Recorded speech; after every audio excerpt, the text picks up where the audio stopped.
Hi, everyone. So today I'm going to read this story that you're going to see on your screen. It says The Woodcutter's Gift. Now, remember, when we're reading through this story, I want you to think about what was the problem in this story? What's the big main problem of the story? I also want you to think about what are the steps that the characters took to try and solve the problem. And then you need to be able to let me know what the solution is, because after this reading, you'll have a little assignment where you have to tell me what the problem is, the steps they took to solve it, and what the solution is. So I'm going to start reading. Called The Woodcutter's Gift by Lupe Ruiz Flores and illustrations by Elaine Jerome. On a stormy night, a violent thunderstorm blew in and knocked down the giant mesquite tree that stood in the town square. After the storm, all the neighbors, who rarely spoke to each other, came out of their houses and gathered around the enormous tree that was blocking the main street. "That tree is dead. Let's get rid of it," remarked the storekeeper as he poked at it with a stick. He looked up to see what the others thought. The crowd muttered in agreement. "Yeah," said the house painter. "I'll bring my saw and cut it into little pieces." "No, wait," the gardener said. "Let's ask the woodcutter, Tomas, what he thinks we should do." "Tomas," said the gardener, "what should we do with this tree?" "This rough and ugly mesquite is only good for one thing, firewood," said the grumpy painter. "No, no," the woodcutter said, moving closer to the tree. "Don't destroy this good tree." "What are you going to do with it?" the crowd asked. The woodcutter paused, deep in thought. "This tree could belong to everyone." "How can one tree belong to everyone? Not possible." The woodcutter just grinned and replied, "It's a surprise. You'll see." The next day, the neighbors watched from a distance as the woodcutter split the tree into huge blocks. Then the men helped him haul the large pieces to his home. Day after day, the townspeople watched as the wood chips flew into the air like sparks from a fire as the woodcutter carved and chipped and whittled the wood. "My dad says that ugly mesquite is only good for barbecues," one young boy said as he watched from the other side of the fence. "Ah, but he's wrong," the woodcutter replied. "The beauty of this tree is not on the outside, but on the inside." So I want you to stop and think for a second. What surprise do you think the woodcutter has for the people of his neighborhood? He said the beauty of this tree is not on the outside, but on the inside. So he's saying all the good things are coming from the inside of the tree. So what do you think?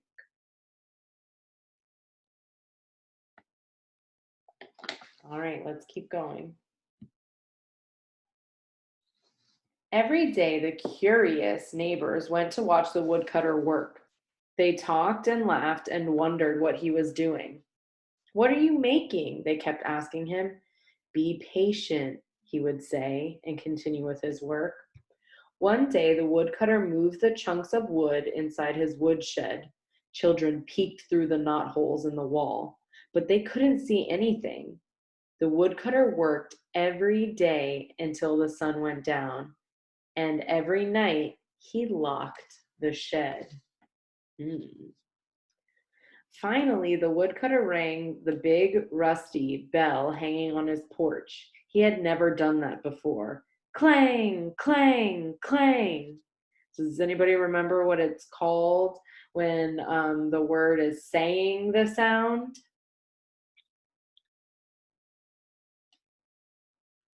Onomatopoeia. Onomatopoeia. So clang, clang, clang. That's onomatopoeia. Everyone rushed over and gathered outside the woodcutter's house. "What's happening? Why is the bell ringing?" they asked. "Follow me," the woodcutter said, and he led them to the woodshed. Now close your eyes and don't open them until I tell you. The big woodshed door swung open. Creak! Open your eyes now, the woodcutter said with joy. The townspeople opened their eyes and gasped. You see, I made a zoo for the children to enjoy, the woodcutter said proudly. Life-sized wooden animals stood before them inside the shed. Wow! Yeah! Hooray! The children shouted as they jumped up and down with excitement. This is a giraffe, squealed one little girl in delight as she stroked the giraffe's long neck. And there's a zebra over there, said another girl. Look, a lion and a tiger, one boy said as he ran his hands across the lion's mane. A turtle, a little girl cheered as she counted the squares on the turtle's shell. Even the painter couldn't believe his eyes. Tomas created a spectacular zoo from that dried up old mesquite wood. Everyone helped carry the animals one by one to the town square. These animals still need a coat of paint, the woodcutter said. They're not finished yet. Can we paint them? The children begged as they circled around the woodcutter. Of course, he replied, scratching his head, as soon as I get some paint. Wait, we'll get the paint, said the neighbors, rushing home.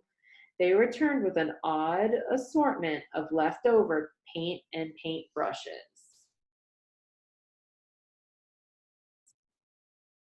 Everyone gathered in the square to paint the animals. When they finally finished, they giggled at the orange giraffe with the brown spots, cherry red lips, long black eyelashes, and bright blue hooves. The hooves are the bottom part where the animal's feet are, the hard part, like horses and cows have too. They laughed at the turtle with the pink and green squares on its shell. They pointed to the yellow and purple stripes on the zebra. I couldn't have done a better job myself, said the woodcutter, smiling. To celebrate, the townspeople had a big party in the square. The adults watched the children play in the zoo. They painted brightly colored booths and decorated them with giant paint flowers in red, blue, green, yellow, and purple. Everyone enjoyed snow cones in rainbow colors. A few days later, men dressed in suits and ties came to talk to the woodcutter. The curious neighbors gathered outside his house. A short while later, the woodcutter came out and addressed the crowd. These gentlemen from the city want to buy the zoo for the museum. They say it's a work of art, he said, smiling sheepishly. Sheepishly means that he was like kind of almost like he was hiding something. Tomas had never thought of himself as an artist. Everyone was quiet. Then a little boy asked sadly, does that mean we'll lose our zoo? The children were ready to cry. Would their zoo be taken away? The woodcutter looked at the crowd. Look at how our zoo has brought us all together, he told the men in suits. The zoo belongs here. It's not for sale, but I will donate one piece to the museum so others can enjoy it too. All the people cheered. The children jumped up and down. Everyone formed a circle around the woodcutter. They celebrated, they danced. By the time it got dark, everyone was exhausted. That night, the children slept so soundly that they did not see Mr. Giraffe stretch his long neck and snap a leaf from the tree. They did not catch Mr. Lion's curly mane blowing gently in the breeze as he yawned. They missed seeing Mr. Zebra's purple and yellow stripes swirl as he pranced around the yard. And no one saw Mr. Tiger's tail swish back and forth as he swatted a fly. No, no, no one saw that special magic that filled the air that night. They were just happy knowing that the woodcutter's gift would still be there in the morning. So these are this is the author, Lupe, and this is the illustrator, Elaine. I really want you to think about this story. What was the problem at the beginning of the story? How did the characters solve those problems? What steps did they take to solve the problem? And then how did they find the solution? What was the solution? How did they fix the problem? Okay. There's also going to be a few questions that are asking about how you know this is fiction. Remember, fiction is fake. Fiction is fake. Fiction is not real stories. This is kind of realistic fiction until the end, right? So you need to think about that when you're answering your questions. How do you know that this is fiction? How do they solve their problems? All right, guys, I'll talk to you later.